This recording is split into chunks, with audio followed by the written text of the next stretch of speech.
Hey y'all, it's Elizabeth Weimiller, and I have another Who's in the News for you. It's actually not a new one, but I never did a video for it, so I wrote the article back in 2020. But she's in the news again, so I thought I would bring it back up, update transits, see what was going on, and that is the one and only Meghan Trainor. So if you don't know who she is, she's a singer, songwriter, talent show judge. She's written songs for numerous groups. She has all her own songs as well. She's a huge name. She's currently in the news because she just announced her second pregnancy with her husband. And I know when I looked at transits back when her first pregnancy was announced, which was when I wrote this in 2020, that all the transits were there to indicate it. And I will say and give you a sneak peek, they are all there again to indicate the second pregnancy. So let's dive in. We're going to take a quick look at her. Well, not really a quick look. I don't do quick looks. I do about 20-minute looks. So get comfortable and let's take a look at her chart, see everything that it indicates, and then we'll look at transits both for the first pregnancy and the second pregnancy. And we'll go from there. So with that being said, I'm going to share my screen so that y'all can see her chart, because otherwise there's no point in doing this because it's harder to understand the charts when you can't see them. So this is her chart. She was born December 22nd, 1993 at 10:16 a.m. in Nantucket, Massachusetts. What this tells us is the sign rising at the time of her birth, so the sign on the horizon when she was born, was Aquarius. She has Saturn exactly on her ascendant pretty much. It's within minutes. And you can ignore this other planet because it's something that you don't need to worry about. So she has Saturn there. And I'll just say it's a moon of Saturn. So just ignore it for now. We're not going to talk about it. But in her first house of Aquarius, she has Saturn. And Saturn is at home in Aquarius. It's the Mula Tricona sign, which just says of the two signs that it rules, it favors Aquarius over Capricorn. So it does well in Capricorn, but it prefers Aquarius. With Meghan, we will see more of her first house qualities over those of the other Saturn signs that it rules. So we're going to see more of those Aquarius qualities in her than the Capricorn qualities.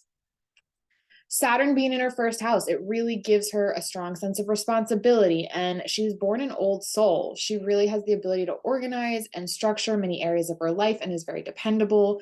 She's someone who may be slow to start, but will always make it to her goals. And Saturn, as the ruler of her first house, in the first house, makes her very independent. It gives her a strong sense of purpose in life.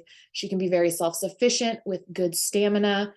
Saturn does also rule her 12th house. And so what this indicates is she can enjoy working with charities, and they can be an important aspect of who she is. She is someone that may prefer her privacy, and she's not going to share everything with the media, at least not those things she doesn't feel comfortable sharing. Now, when she does share them, she will want to be the one that shares them because it will be, her choice in sharing and not giving up her privacy.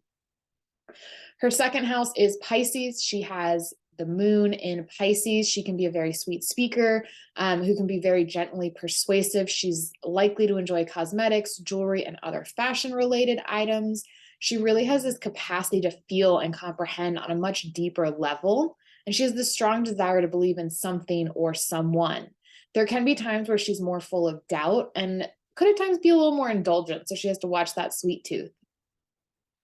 The moon is the ruler of her sixth house, and it indicates that, the influence her voice can carry in life is very huge. So for those that don't know the songs that she sings, a lot of them are having to do with, you're perfect just the way you are in terms of your looks. It doesn't matter if you have a little extra weight on, which is the song All About That Bass. Great song. If you haven't heard it, go listen. But anyways, she very much tries to get positive messages out through her music and benefit those that, she feels could benefit. In order to make money, she is someone that's going to need to work hard and persevere through adversities. And she also has Jupiter rules her second house, and it goes to her ninth house. So this can indicate, not having completed a college degree. Finances could have been something that were taught at an early age with her father and her father as a role model. And overall, this is a really ruler of the second and the ninth house is really gives the ability to be financially fortunate. In her fourth house, she has the node of the moon K2 in the sign of Taurus. So with this placement, she may always kind of feel a sense of security is missing around her home life, and that her home and family is never complete. It can, it can indicate not completing one's education as well. Venus rules her fourth house and is down here in her 11th house of great gains and influential connections, and can indicate that she can gain opportunities through training herself in the latest areas of her field and staying on top of those. And she really has this ability to fulfill her dreams. She has nothing until we get to the 9th house of Libra, where she has Jupiter. She can really think big, but needs to make sure she keeps a check on reality as well. So it's just keeping one foot grounded while dreaming big. All of it can make it very influential. Jupiter in the 9th house is really a placement of luck and world travel that, that travel is really going to open her mind in ways she never expected. It can give a love of art and music and beauty. She really has the capacity to learn and stay up to date on anything kind of happening in her field, which is music and songwriting. And she can gain through the arts. Venus rules the 9th house, and it is in the 11th house of Sagittarius. This is huge because Jupiter and Venus exchange signs. It's what's called parivartana. So they're in each other's signs of rulership, and this ultimately makes them act as if they are in their own sign. It's a very strong placement. It's very lucky. And with the ruler of the 9th in the 11th house, it can indicate that connections can come through friends and groups she's involved with. She's somebody that's going to get plenty of good opportunities, especially when transits trigger her natal Jupiter or her natal Venus. And when one's triggered, the other is going to be triggered. So with the ruler of the 11th in her 9th house, she can spend a ton of time traveling. She does need to be cautious because she can become excessively generous to the point of forgetting to take care of herself. So it can be generous with her time, and just she can be a very caring person that puts her heart and soul into things.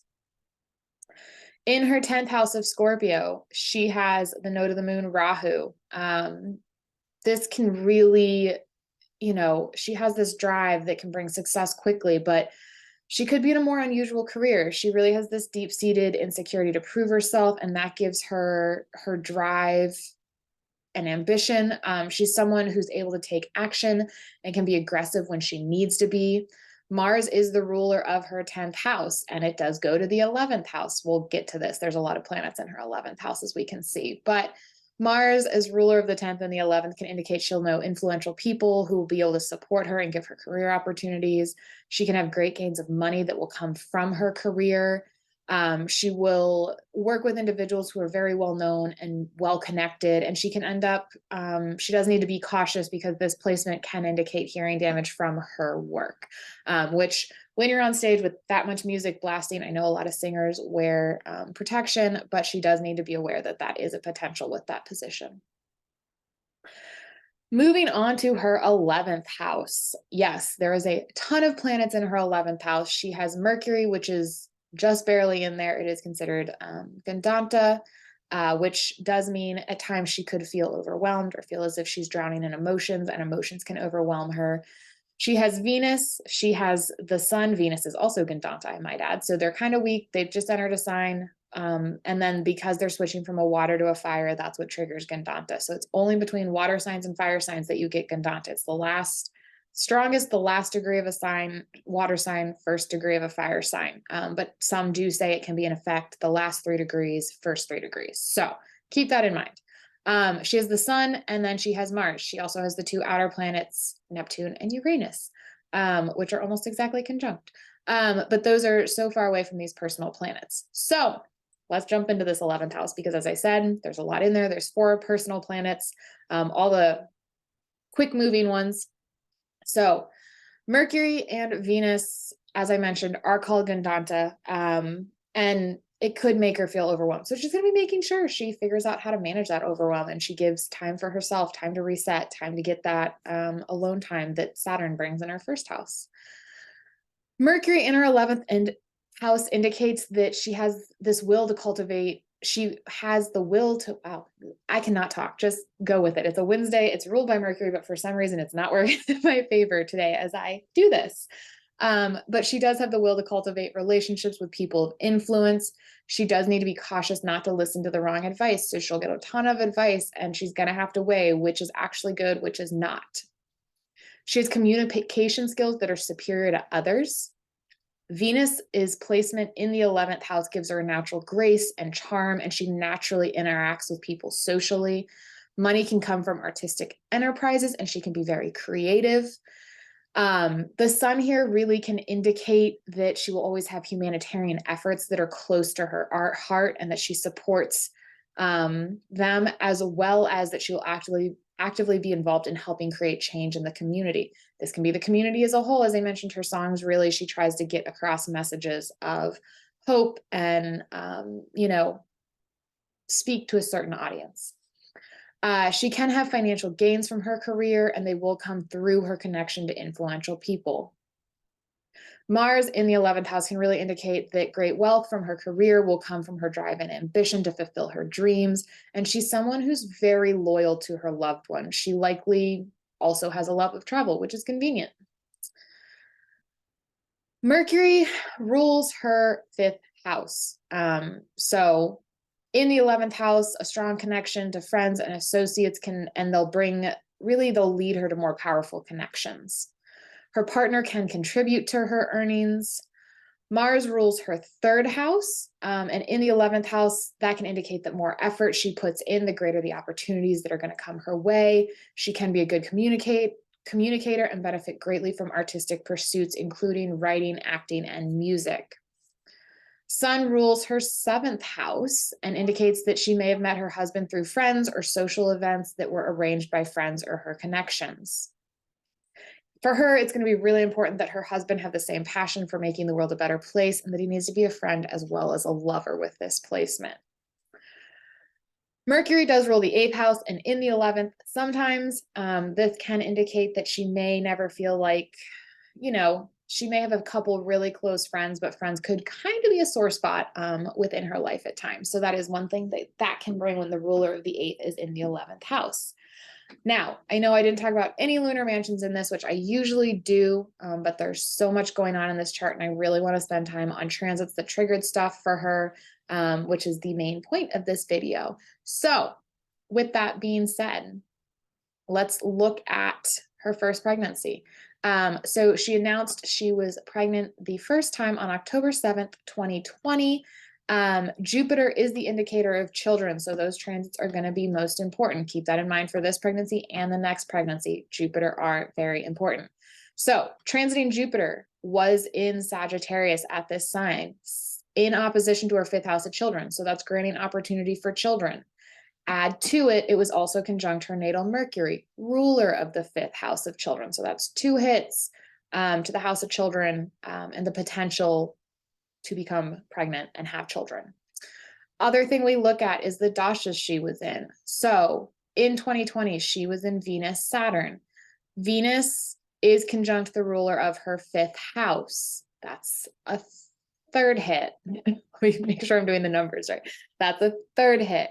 And so that's a huge one as well, because Jupiter is also in opposition to its 5th house. So that can also trigger it. So number 4.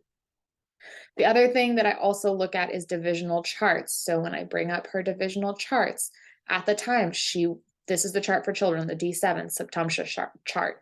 At the time she was in her Saturn subdasha. That activated this chart for children. That's hit number 5.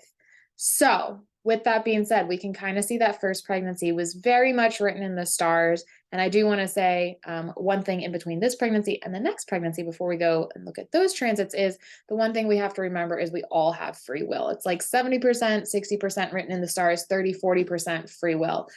So the planetary energy can be working in your favor for events. But if you're like, hey, I don't want that to happen, like I'm not ready for kids, and you're in that prime period for children, for women, for example, just take the precautions. The energy is working in the favor, and you just need to be more careful when that time is there. But you can absolutely choose to say like, hey, I'm not going to use that energy in my favor. So pregnancy number 2. Let me go ahead and change this. Actually, I haven't put it in there yet. So we're not going to work with that because We're just not.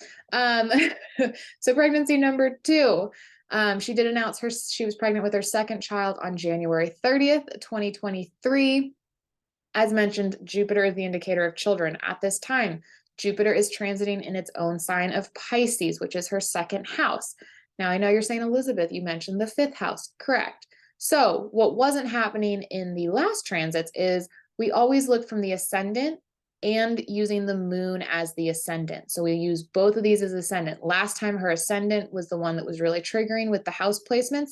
This time it's going to be the moon. So Jupiter is conjunct the moon right now for her. Moon rules her 5th house of children. When we do it, moon is the 1st house. So that being said, that's one indicator. The second indicator is Jupiter is aspecting the 5th house from the moon. Again, 2 indicators. So that's that opportunity for children. Another indicator is she is still in her Venus Mahadasha, so Venus main dasha. It's a long dasha, it's a 20-year dasha. She is also in her Mercury subdasha. Now remember, think back to what we just talked about. Mercury rules her 5th house of children. So the fact that she's in a Venus Mercury dasha, they're conjunct in her 11th, they're both sending their energy to the 5th house. That's another positive indicator for her. So with that in mind, a lot of triggers going on again with this pregnancy. The energy was there to work in her favor. I know I saw an interview with her and she did say she would love to have more kids after this. She's hoping for like 4 kids. So there will be times where those transits will be more in her favor to have more kids. And she's still so young. She's just turning 30 this December. So still got plenty of years to go to hit those 4 kids, and her chart's really set up nicely currently to have those kids. With that being said, as I said, I know I didn't do lunar mansions in this one, and you're just not getting them this time, so that's okay. But that is one of the beauties of Vedic astrology.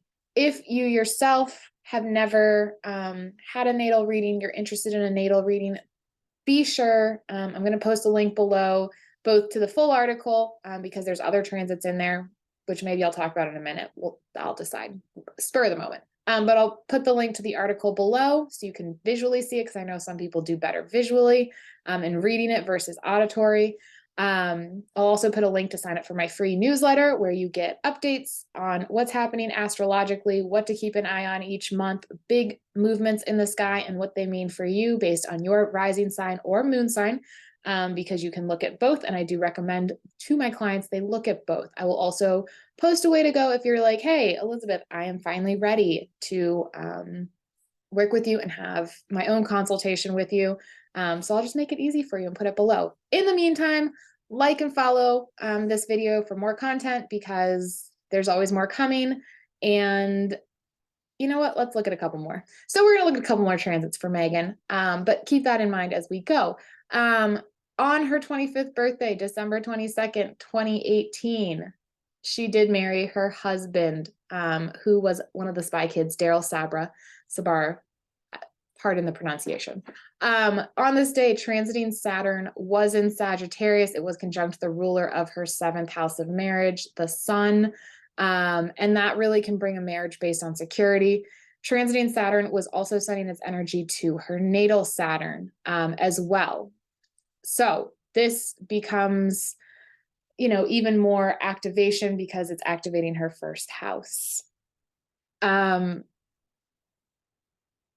Other thing to keep in mind, at this time, she was in her Venus Mahadasha. So Venus is in the 7th house in her Navamsha, which activates the spouse chart. It's a good indicator for marriage. And then she also has her natal Saturn in opposition to her 7th house over here, which can give a long-lasting marriage. So just natally, when Saturn aspects the 7th, it can give a long-lasting marriage. I will make a one side point. Having planets in the 7th house is not always as beneficial. It can be too much energy in the house of relationships, but it's not a bad thing. It just is what it is if you have it. So those are the transits for her. We kind of went over marriage and 2 pregnancies. So 3 transits and her chart. Again, please like and follow this video, share it if you found it interesting, and stay tuned. I'm sure we may see some more pregnancies out of Meghan in the future. And if we do, I'll be sure to update this article as we go. Until then, I hope you have a wonderful, marvelous day, week, year, whenever you're watching this. And I look forward to, if you have somebody you're interested in, post it below. I'll just put that side note in.